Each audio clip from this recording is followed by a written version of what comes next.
ও আল্লাহর বান্দারা, আল্লাহর মোহাব্বত যাদের অন্তরে আছে, একবার অন্তর দিয়ে আমার আল্লাহকে মনে মনে ডেকে বলো, হে মালিক, আমার মতো গুনাহগার এই ময়দানে আর একজনও নাই। আমাকে মানুষ কত মাওলানা হুজুর বলিয়া সম্বোধন করে সম্মানের চেয়ারে বসাইল। কত মানুষ আইসা দোয়া চায়, পানি পড়া নেয়, হুজুর আমার মা অসুস্থ, একটু পানিতে দম করে দেন, আমার মা যেন সুস্থ হইয়া যায়। ওরে কত মানুষ সম্মান আর ভক্তি শ্রদ্ধা করিয়া দোয়া নিল, অথচ আমি আমার আমল নামার দিকে তাকাইয়া দেখলাম আমার মতো গুনাহগার এই ময়দানে আর কেউ নাই।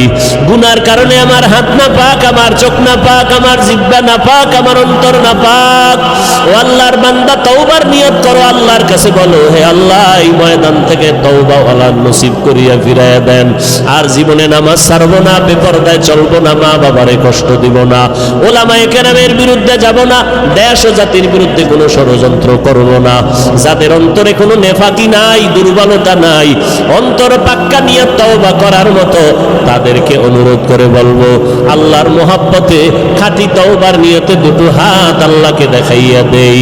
আয় আল্লাহ, আমাদের হাতগুলো কবুল করে নেন, তওবা কবুল করে নেন, তওবার উপরে মজবুত হইয়া চলার মতো তৌফিক দান করেন, আমিন।